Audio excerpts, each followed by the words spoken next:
Hey, night. It is great to have everybody, and we are rocking and rolling, and we are actually underway. Scott, if you could do me a favor, type in the chat box that the video feed is now live, and hit the play button up above. And if they don't see this week's video, they need to refresh their page. That would be great. I am looking forward to this Sunday night. Every Sunday night, Scott Sandlin and I get together to do a couple of things. One, we give you an opportunity to experience hypnosis. That's pretty cool. Live and while you're participating in this webcast. So at some point later on tonight, either Scott or myself, we haven't decided yet, will actually take some time and guide you through a process of hypnosis so that right here you can have a chance to experience hypnosis. I find that practicing self-hypnosis in a group like this gives me a chance to actually schedule that into my day. And so it's great that we'll have that opportunity tonight. The second thing we're going to do is we're going to give you something for free, because we always give out something for free as a resource to everybody who participates in our Sunday night webcast. And then what's the topic for tonight? Well, this week we don't have a guest. Next week we do have a guest. By the way, the guest is HypnoThoughts speaker Steve G. Jones. And so you can look forward to him spending some time with me and Scott next week. But tonight, Scott and I are going to talk a little bit about why does hypnosis work? Wait, before we talk about that, before we talk about why does hypnosis work, we need to back up. Because we are going to talk about why does hypnosis work, but I want to talk to you about texting and driving first.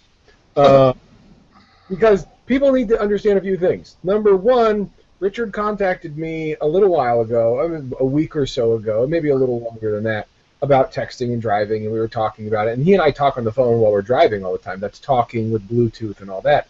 But we don't text and drive. Neither of us do. And he calls me about it. And he runs a script by me. We're talking about outlines. We're reading stuff back and forth. And as soon as we do that, fast forward a couple days later, and this guy's posting all over the internet. He's scaring the children. You're scaring people. Half the people in this chat room are terrified. Why are you going nuts about texting and driving all of a sudden? Well, in fact, I've started to wear this hand puppet as a glove, which prevents me from being able to text and drive. So this is what I was doing for the last couple of months to avoid texting and driving, and I decided that hypnosis was actually probably a simpler solution than wearing a panda on my hand at all times. And I also want to mention another reason why we're worried, because a third of the people in this chat room know you pretty darn well, and they know that, just like me, you have ADD, and you're going to get bored in traffic, and you're going to crash into somebody. So why are you freaking out about texting and driving? Well, Scott, I actually did crash into somebody. See? This is what I'm talking about, people. I actually crashed into somebody while I was texting and driving. Actually, I was parked. Here, let me tell you the whole story. Okay, this was not this week, by the way. This was several months back. But I have been a notorious texter and driver. Okay? Historically, but not recently. Not recently, but historically. And I've been texting and driving, surfing the internet and driving, changing web pages while driving. In fact, there have been times I've gotten in my car in Tulsa, driven all the way to Dallas, and thought to myself, wow, how did I get here? Because I was on the phone the whole time. And you mean looking down at the phone the whole time? You don't mean talking on the phone old school the whole time? Absolutely. So I don't know how long ago, let's call it 8 or 9 months ago, I'm parked at a red light, and I decide this is a great opportunity for me to check my phone. So the cars next to me, they start to go, so I figure I'm in the lane also, so I should be going. So I floor it, bam! And I crash this little tiny... it was a rent-a-car. It was like a plastic little tiny rent-a-car, like a little Plymouth or something like that, right? I crashed it right into the back of a 1985 C20 3/4-ton pickup that couldn't have been worth more than $100. No damage to his truck, but I demolished my car. It was in pieces on the road. My little plastic car hit this old truck, and it's because I was distracted by my phone. And so that was sort of a wake-up call. And I'm really lucky because a lot of people have had a lot of significant damage due to texting and driving, not just of automobiles, but in their own personal lives, and those things are tragedies. Just read a story this week, and I guess that's what spurred me into action. I read a story this week about a Minnesota mother who killed 3 kids while texting and driving. And I thought to myself, this has been an issue of my life. It's an issue that makes the national news, and hypnosis can be a tool for any behavioral change. And so I thought, why can't it be a tool for behavioral change related to texting and driving? And I thought, wow, what a great public service to make this available for free to people, but also it's really good for hypnosis because it lets the general public understand that hypnosis can be used for some real creative things, not just weight loss or smoking cessation, which I think the two things are associated with, but really anything that any behavioral change we need to make. Sure, and I should actually mention the last car accident I was in, a teenager was texting and driving and rear-ended me on Pacific Coast Highway 5 months ago. And we were going fast, so it wasn't bad damage or anything like that, but it's really, really common. Yeah, I think it happens. I think it happens all the time, and that got me thinking about creative uses of hypnosis. I mean, hypnosis, and I've been using since I have to admit, I was a notorious texter and driver, and I've tried my best to make significant changes. And I've even done things like, okay, I've always put my phone in the trunk or whatever else. I go get it when I stop for gas or something, and I really kind of struggled with it, and I have been doing, of course, much better. I did buy a new car a couple months ago. That really motivated me not to wreck it. And so I've been using some of my own hypnotic strategies like practicing mindfulness, strategies like reframing the ride from being a boring ride home that I need to be distracted in order to do something to productive use of my time. And one of the great suggestions you gave me for the script was people used to drive without texting and driving. Well, I'm one of those people who's old. And so I spent, 20 years driving before texting and driving was ever invented. I did just fine for 20 years of driving without a phone in my hand. Right. And you were being productive, getting to where you needed to be. That was good enough to feel productive at the time. All right, somebody's asked a question, and we have a chat box down below. You can ask a question at any time you want to every Sunday night. Every Sunday night we get together to talk about hypnosis, a chance to experience hypnosis, and a chance to learn some different things. Somebody asked a great question.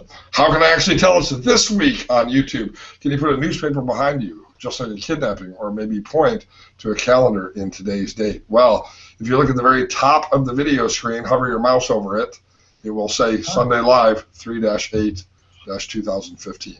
Or if you look on where I've got this guy right there, it shows you March 8th, 7:07. Right, exactly. So you can actually look on the top of the video, and it'll have today's date on it. And today is, of course, March 8th. March 8th, which is, of course, the anniversary of my first marriage. That's right. Everyone knows that. March 8th of 1984, 1985, something like that. I just heard Louis C.K. do a whole thing on why divorce is better than marriage, and he says, marriage is wonderful, but divorce is forever. And that's... That's pretty good, It was really funny. I'll have to go look. Louis C.K. is actually coming to a casino near me, so I'll be able to listen to him. Speaking of jokes, by the way, I was surfing Reddit this week. As you know, I like to make a habit out of. So this is, of course, the joke that I learned this week because I spend my time on Reddit. And that is, of course, goodbye, boiling water. You'll be missed. That is a terrible, terrible joke.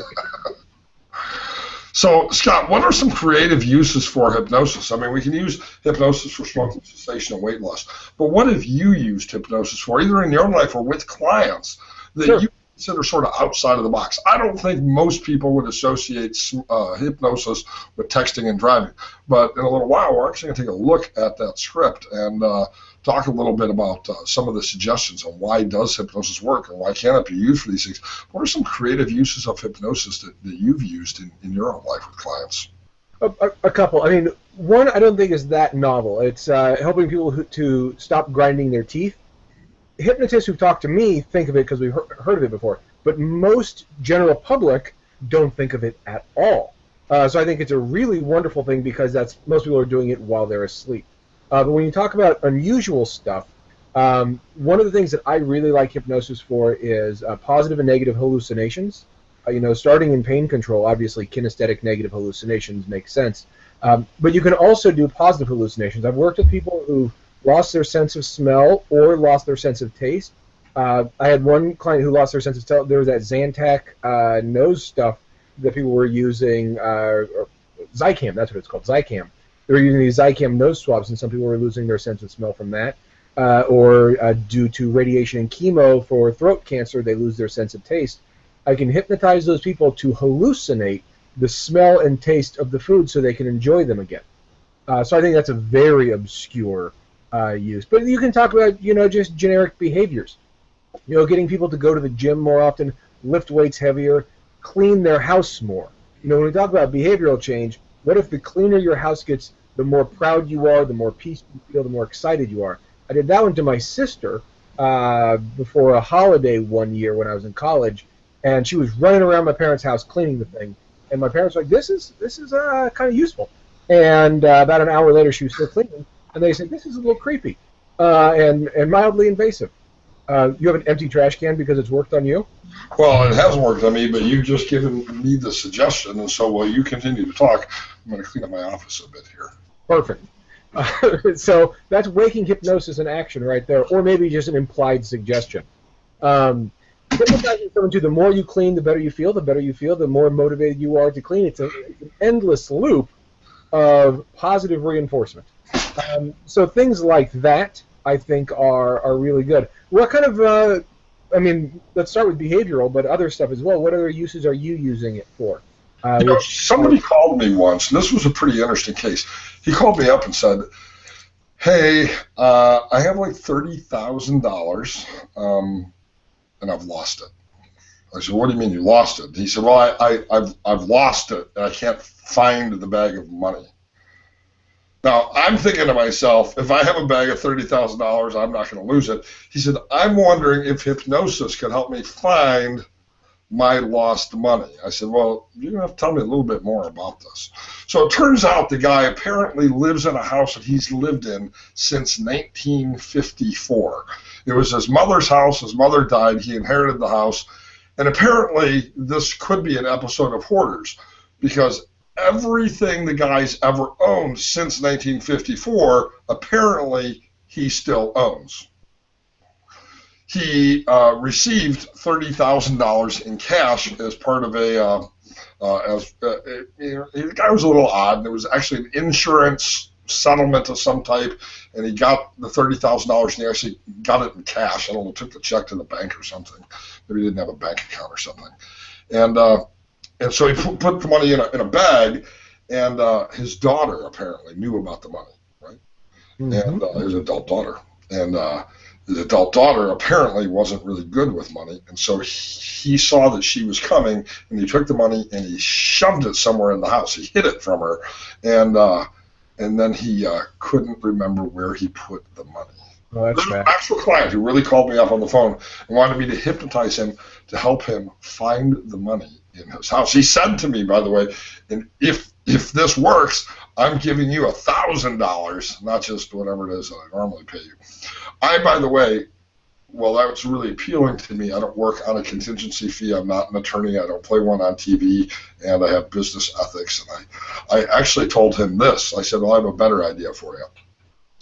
You come to my office, and I'm going to work with you, and I'm going to charge you half my fee. And when you find the money, then you can pay me my other half.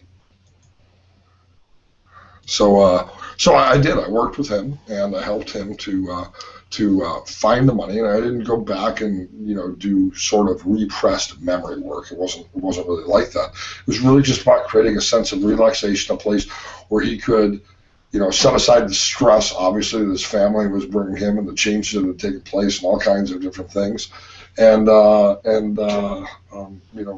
bring him to a place where he was ready to start looking again. And so he went home, and without being, have you ever done that yourself? You're frantic and you can't find something, and you come back to it later and you're not frantic, and bam, the guy found the money within 5 minutes.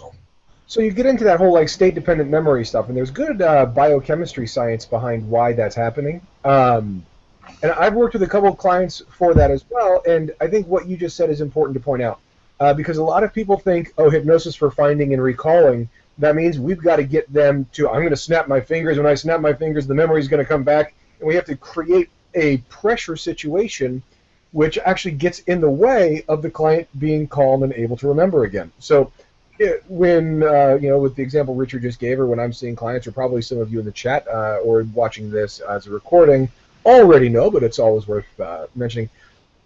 If they're going to do a session for finding something that's lost or remembering something they've forgotten, there's no rule that says they have to do that in your office.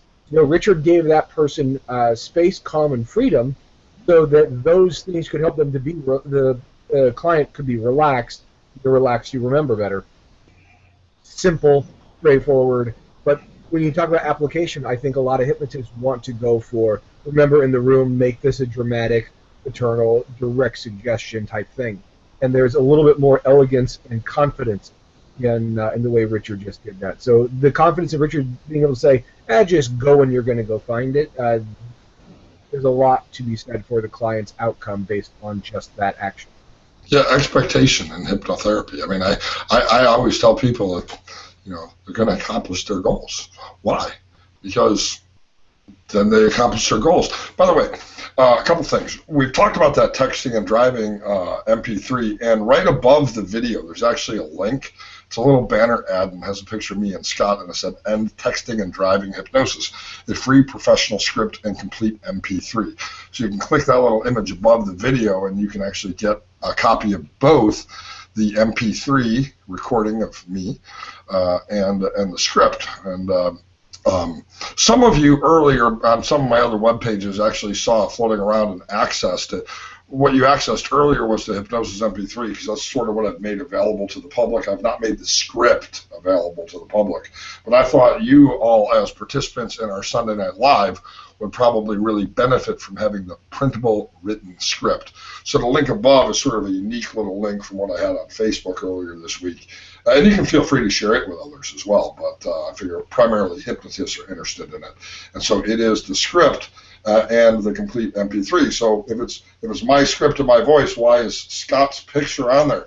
Well, the real reason is that I don't know how to use Photoshop and couldn't edit him out. No.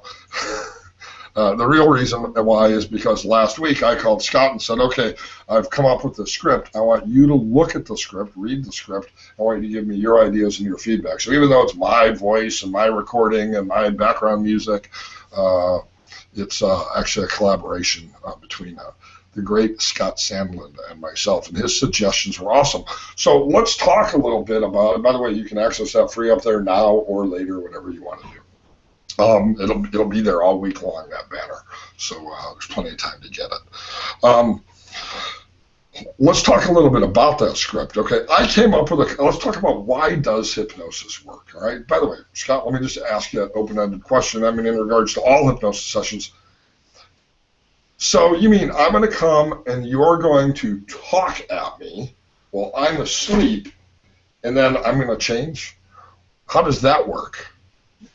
My brief answer is by being manipulative, but strategically manipulative. When you watch a movie, you're manipulated. The car chase gets you excited, or the love scene makes you feel happy and like there's all those things, or the puppy dies and makes you sad. You're choosing the kind of manipulation you want. Do you want to feel action? Do you want to feel love? Do you want to feel something?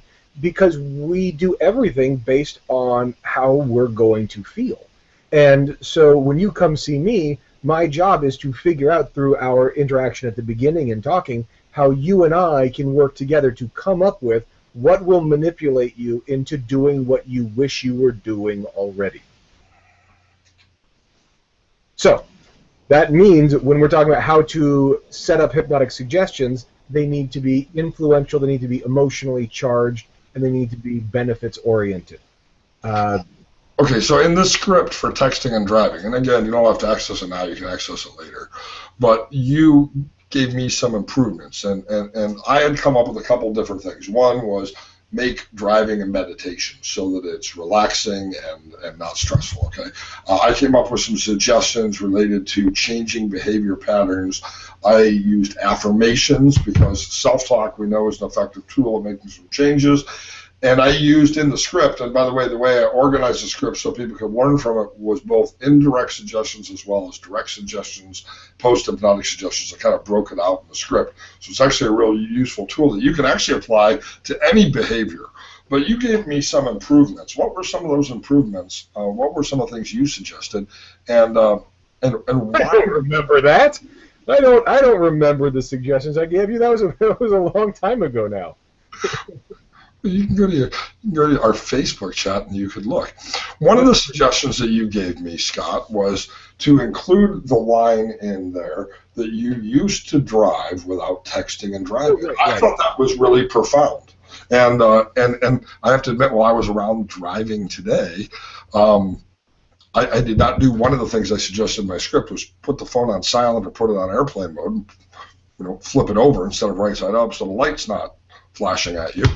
And I got buzzed, and I thought to myself, I heard Milton Erickson said this, my voice will go with you. There's a book out there titled My Voice Will Go With You. But Scott Sandlin saying to me, while I'm driving down the Broken Arrow Expressway today, you used to drive without texting. And by the way, I didn't text you back. But there's a piece to that that's really useful when you talk about the outcome that you're setting up with your client. I like making the outcome attainable and small, and then the reward be big, right? Because it's not a big, difficult goal to accomplish. We're talking about something as simple as don't text while driving.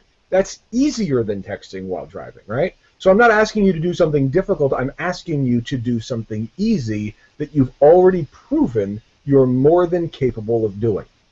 So right there, that belief system of, oh, I can't, we're eliminating that one. Or we're doing our best to eliminate. We're at least reducing that one simplistically. Yeah. By the way, Melissa Tears just typed something awesome in the chat box. I'm assuming Melissa T is Melissa Cheers. But maybe there's another Melissa. She said, so the script is only for old people. This is a great example of how we will interpret a suggestion the way that's most meaningful to us. I'm old. I used to text without driving because texting had not yet been invented when I started driving. But a young person who listens to it will hear, used to drive without texting and driving, and they'll think back to driver's ed or when they first got their license and obeyed the rules and didn't text and drive because they didn't have the confidence or the skill, or they had an adult supervising them. So even though they may only be 16, everybody started out driving without texting and driving. It's a habit we all developed later. So a young person would hear the same thing and come to a different conclusion, but the same application, whether they were 16 or 66. Yes. What was one of the other things I said to you? I can pull up the Facebook chat too if we need to. We have to go back kind of far in the Facebook chat. But there was a couple different feedback things I give you on that. I think that the script turned out really well, and the recording is really good. How do you get the reward bigger than the method to get there, Scott? Tammy asks. Because the reward, it's one of those things where it's bang for the buck. I really believe you won't do things based on easy or hard. You do things based on worth it. So it's about it being a good payback or return on investment. That's why we do things. There's tons of easy stuff you're not willing to do, and there's tons of hard stuff you're willing to do. So what we have to do is get that ratio correct for you so the emotional payoff is good. So you're going to, in the case of texting while driving, you're going to get to be more confident and be more safe, enjoy your drive more, things like that. Use that time more productive thought instead of just wasting that time with your head down while being risky. So you have the safety factor with the ease factor. Now, Scott, I just actually typed in the chat box. I actually cut and pasted from the script something that you suggested I add. And I added some of the flowery language to it. But one of the other things you suggested was that we could do other things, plan out our day, we could sing along to the radio, etc. I phrased it this way. So we know that we can, we always know we can do something that is something we have done before. So you can set aside the distractions. This is building confidence, and even do some of the things that you used to do when driving, like sing along with the radio or plan out your day. In fact, people used to drive just for the opportunity to chat their head. Driving is a great chance to be present if you let it. That's actually an adaptation of one of the things that you suggested there. Now, in hypnosis, is it really true that I'm going to make a change because Scott told me to sing along to the radio or plan my day? You gave me some options. Is that all that's really required to make change? It's not all that's required to make change, but it's good. And I like the idea of options because then you get to pick what is best for you, right? So that's the whole artfully vague thing that we all do, right? Where with all the sights, sounds, smells, and feels of a peaceful, happy place for you, it might be a beach, it might be a meadow, it might be a spa somewhere. You create artfully vague options so the person finds the thing that fits them and is congruent with their desires, and that's where you're going to get your traction. And there's another thing about the script. There are probably about 20 or 25 different suggestions. Now, I always say this to clients. I don't think I said it in this script, but I say this to clients often in my live sessions. By the way, I'm giving you many different suggestions. These aren't actually suggestions that come from me, not things that I'm telling you to do. They're actually suggestions that come from you, that you've asked me to make by coming here today. So I give clients ownership of all of these suggestions, 20, 25 suggestions. And just like any other list of options, not all clients will follow all suggestions, but if any of my clients follow 2 or 3 or 4 or 5 or 6 or 7 of those 25 suggestions in a session, bam, they've made the change that they came here for today. Those are the ones that were important to them. Right. Because when you stack the deck that way, you don't have to, bat 1,000. You only need to get a couple of these things to hit. And especially on a recording. I mean, with a one-on-one, you can find out and you can do an intake and elicit what it is. But on a recording, you litter 20, 25 different possibilities and possible better alternative actions. And when you talk about behavioral change, when you get a better action that gets more beneficial results, that's not harder, you're going to get them to sign up all the time. All right, and we're talking about direct suggestion. Let me share one of the lines from the indirect suggestion or the metaphor. Okay, so again, this is in context of texting and driving. The script and the MP3 are at the link above. You can get it anytime you want to. It's free. It'll always be free. You'll never see that MP3 and that script for sale. It's free. It's free to use. It's free to listen to. It's free to give to other people. But here's one of the components of the suggestion, and again, this is in context of texting and driving, but it could be in context really of any behavioral change. Okay, so you can see how a script can be adapted. So here's the metaphor one of the metaphors I use.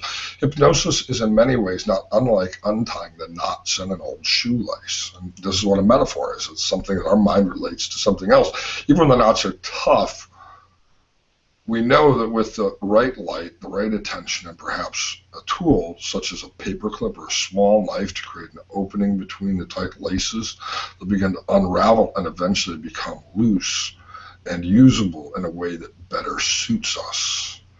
Of course, this is a metaphor, the old shoelace, to hypnosis. Hypnosis is looking for the right paperclip or the right pointing device to get underneath to make that change. Think that's a good metaphor? Or I think it sucks. I like it. When I read it, as I was reading it for the first time, with the not unlike untying the knots. As I was reading that, I was like, where the hell is he going with a paperclip? What's he doing? And then when you think about something that it's a tangible thing, and you've normalized it there, really simply, which is nice because I think a lot of people want to make hypnosis mystical. And you made hypnosis something that you can put in your pocket. And we've all been frustrated by that knot. Texting and driving has been that knot for me, that one that resulted in a demolished car. But a knot can also be wonderful and beautiful, like a present. Sure. So the next line in the script says, for many who wrestle with distracted driving, it's the knots of our job, our kids, our friends, or social media that wraps us tightly in the desire to check every few minutes for driving down the road. But have you ever untied a really tough shoelace? And of course, untying something can lead to something of incredible value. Let me ask everybody listening tonight, have you ever received a gift that was, by the way, if anybody feels like proofreading this hypnosis script and sending it back to me, I'll be more than happy to publish a version that doesn't have sucky typing. Everyone knows, though, who knows me, that I'm the worst typist in the field of hypnosis. By the way, if you create a script for an MP3 for better typing, I'll be happy to listen to it. But and of course, untying something can lead to something of incredible value. Have you ever received a gift that was carefully wrapped or even tied with a bow?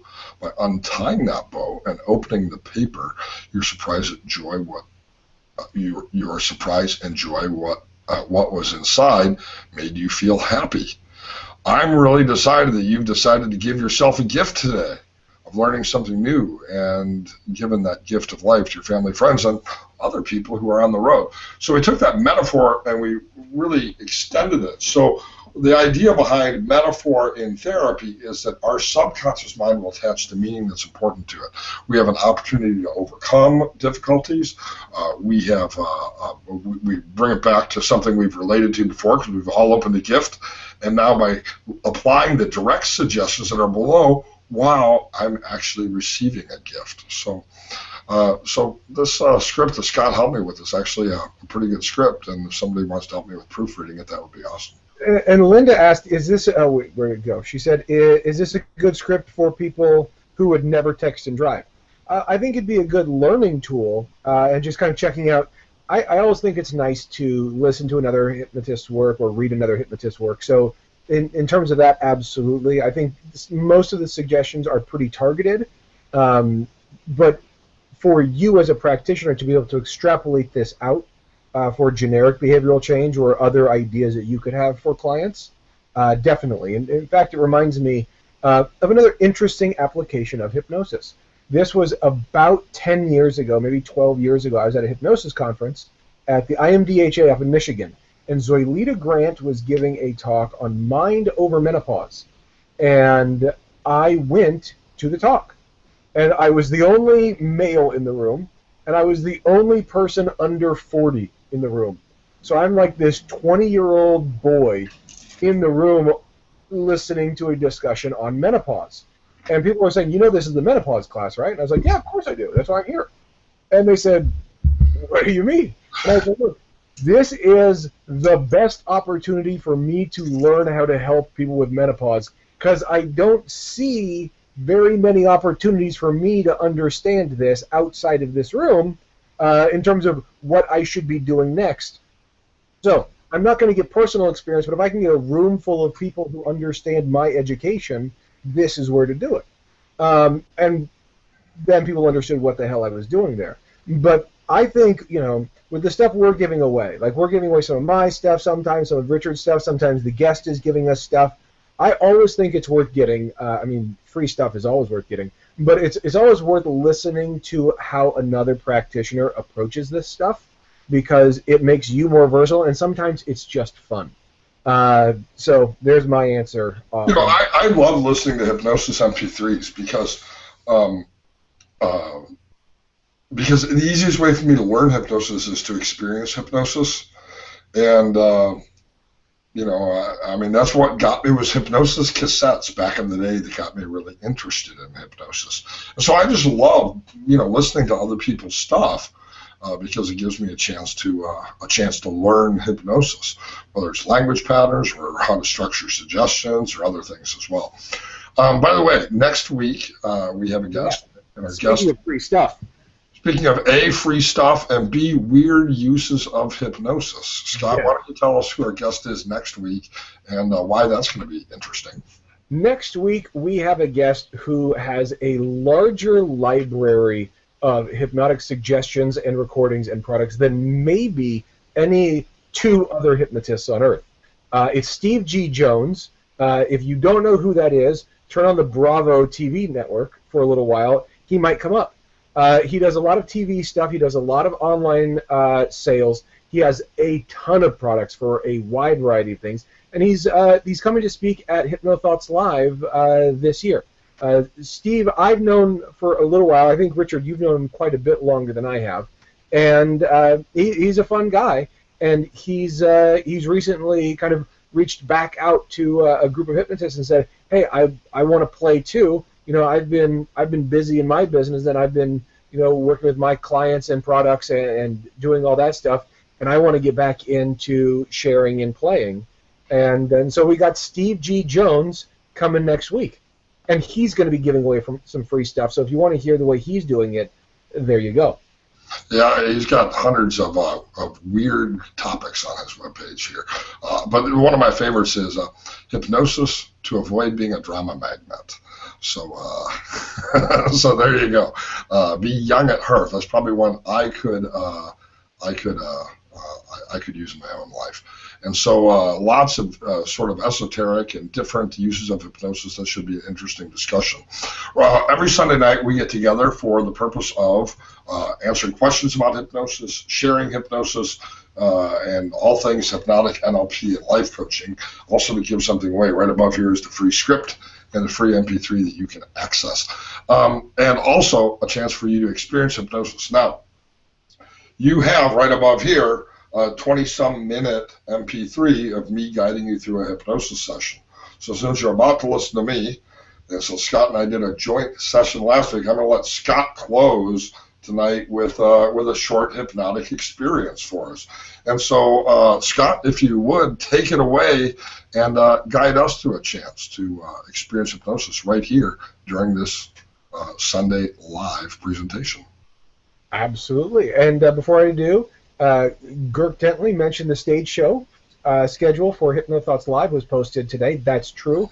Also, fun reminder, Richard Nongard and I are co-teaching a one-day class on addictions at the IMDHA conference this year. And, I work in multiple drug rehab centers.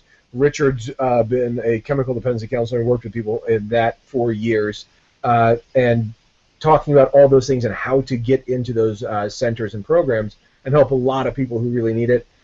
Check that out. It's with the IMDHA conference. So, by the way, IMDHA is what dates? Scott, do you know them offhand? Gosh, I want to say it's May 17 through 20, but I could be wrong on that. I know. Where is that? Daytona Beach? Yeah, Daytona Beach, middle of May. I went to it last year with Scott, and great location, great convention, lots of cool people, some pretty good classes. So if you can make it to Florida, come hang out with me and Scott and the IMDHA folks. Yeah, it's a conference on the beach. I mean, what more can you say? I mean, it's great. I can't think of a better place to have a hypnosis convention other than, I got to tell you, actually, I like the hypnosis on the beach even better than Vegas, and you know how I feel about Vegas. Yeah, if I had any way to warrant doing it at Daytona Beach, I would too, but we can't afford Newport Beach. And so we'll go with Vegas for now.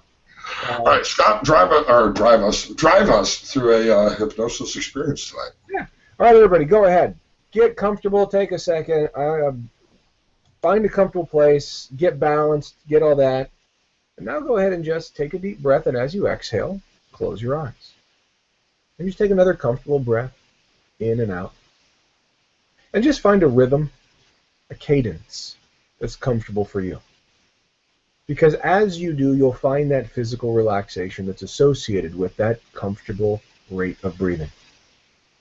Now, you can take a slower breath if you want to, or you can take a deeper breath, but you don't have to do either of those things because this isn't a breathing exercise. I trust you to breathe. And you trust you to breathe. In fact, you breathe all the time without paying attention to it. In a wonderful way, you get to take it for granted. And for right now, you can take a moment to appreciate your breathing. Just appreciate the breath and really use it as a vehicle to shift your awareness from the outside world and all the stuff going on out there to just the inside world of what's happening inside you.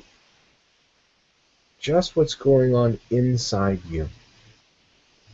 Because I'm going to go ahead and help you build on that relaxation in a very simple way. I'm just going to count down from 3 down to 1. And as I count down each number, you'll allow yourself to return because you know what this state is like. This useful state of mind and body. this resource-filled state that we call hypnosis. And so I'm just going to count from 3 down to 1, and with each number you'll double that relaxation that you're already beginning to feel so good. As we just start with number 3, and deeper relax. As you don't need to figure out, help, do, or understand, this is your time off. Just turn off your brain and enjoy. As you double that relaxation down to number 2. As the more relaxed you become, the better you feel, and the better you feel, the more that momentum comfortably grows and grows. With 3, 2, 1, comfortably relaxed and really letting go. Comfortably relaxed and really letting go. And you can go ahead and just find yourself in a relaxing, comfortable place, a place with the sights and the sounds, the smells and the feels of a peaceful, comfortable place for you. But I'd like to talk to you about something that many of you have experienced recently. This cold weather that a lot of people have had. And, there's been people who've been snowed in, and if you haven't had that going on in your area, you've at least seen it on TV. Or maybe you had an experience like this before in your past. A moment where the outside world and nature sort of gave you the suggestion to stay in. Where you looked out the window and you just said, you know what, I don't think it's worth going outside today. Or maybe the roads were closed and you really didn't have much of a choice at all. And so you found yourself in a position where you got to stay inside and just to dwell inside. And many of you know snow is a wonderful insulator. It just quiets the surrounding. So you have this opportunity, this moment, just for quiet, internal rest. Because normally there's all sorts of stuff going on. And there's fun things, and you're productive, and you're excited, and you're interested. And then for some reason, some of those options just get temporarily taken off your plate. Some of those opportunities get temporarily delayed.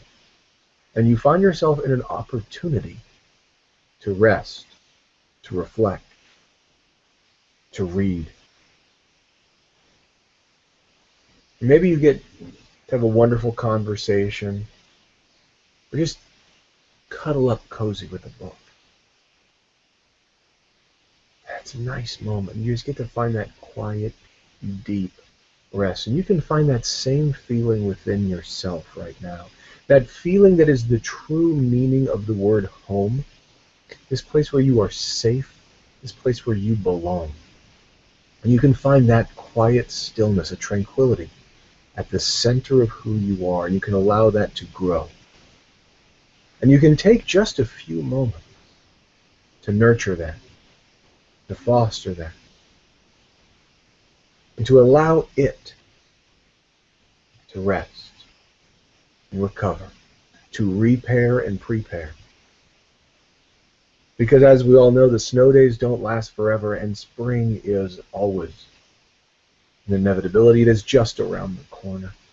And there's going to be a moment where the roads are clear and the sky is blue. And after it rains and after it snows, that pulls all the smog, any of the pollution out of the air, anything that was the dust that was in the air, the rain and the snow pull that down. And so when you walk back outside, that air is clear. It is clean. It's pretty. And you walk back out more rested because you took that time, maybe even when you didn't feel like it, maybe even when you didn't want to. But once you took it, you were really glad you did. And you took that time. You took that time for yourself. You repaired and prepared. And then we have daylight savings where we spring forward. And that's exactly what you can do in this time, is spring forward. Having rested, having prepared, having rededicated, recommitted yourself in some way, now is the time to spring forward. Spring forward into those things you've thought about. Spring forward into those things you wrote down. Spring forward into the things you've wondered about. And with that excitement, with that hope that springs eternal, with a hopeful, wanting, choosing, appreciating your life. Because tonight you get to go to sleep. And you get to rest a deep sleep, and tomorrow when you wake up, you will wake up and spring forward, moving intentionally the direction of your goals, whatever they may be, big picture goals or just a checklist to get done tomorrow. Whatever your goals for the day may be, you will meet them with excitement and enthusiasm that comes from rest, that comes from clarity.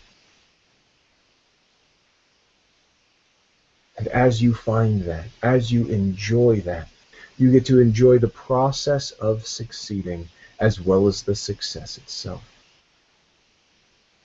And that builds a momentum that allows you to feel good, that allows you to enjoy. And so tonight is about insulating with a quiet, cozy blanket all around you to really let the deepest, quietest, most still part of who you are repair from the days that have finished and prepare for the days that are coming. And tomorrow when you wake up, you will wake up feeling good. There will be a spring in your step. You feel lighter, stronger, more powerful. You will laugh a little bit louder. You will smile a little bit more often, and your day will be a little bit easier and a little bit more rewarding. And as you move in that direction more and more, you realize this doesn't have to go away, but instead something that is like a muscle that you grow stronger and stronger. And so I'm just going to go ahead in a moment and count up from 1 to 3, and when I get to 3, you'll open your eyes, feeling refreshed, feeling relaxed, feeling calm, and feeling good, ready to do all these things in a way that makes sense for you, ready to have that organized, quiet center, a balance that gives you freedom and options, so that tomorrow, when you get out of bed, you will be ready. And so with all that in mind, I'm going to count up from 1 to 3, starting with number 1 as you feel your body start to stir just a little bit. Number 2, bringing that clarity back with you as you can focus on the success and the goals that you're going to enjoy achieving. As 1, 2, 3, eyes open all the way back to the room. Welcome back. And welcome back to the HypnoPanda. And it's good to be back. Hi, I'm the HypnoPanda. I was talking to Scott earlier, I don't know anything about puppeteering. I seem to have a lot of puppets. So if anyone knows anything about puppeteering, hit me up. I'll trade you some hypnosis lessons for puppeteering lessons. That was great, Scott. Thank you very much. Happy to. Always happy to. Every Sunday night we get together. Free hypnosis learning, free hypnosis experience, free hypnosis stuff. And I hope you guys have a really great night. Thank you. Same time, same channel next week. And you can pass the link to pass along to the public is this link, by the way, for the hypnosis MP. There's no reason to pass the script around the planet, especially since it's got my typos in it. But hypnosafe.com. That's the website you can share on your wall and your webpage and give to the public so that people can benefit from the MP3 and have a session. And as we proofread that text for Richard, it will get updated on that site. Actually, James Hazelrig is already underway on the editing process. He's already volunteered and already working on it. So there you go. So Stephanie says she actually proofread it for me, and I actually uploaded the wrong version, is what she told me. So before this is over, we may end up with 6 or 7 different correct versions, all of which will be awesome. But feel free to share that link on your Facebook wall, hypnosafe.com, and pass along the message that there is a way to stop texting and driving. Last thing. If you like this Sunday night, tell your friends about it. Remember, the word of mouth from you guys is how this thing grows, and feedback from you guys is how this thing stays great. You guys have done a wonderful job making requests and asking questions. Please keep it up. I'm out. Bye-bye.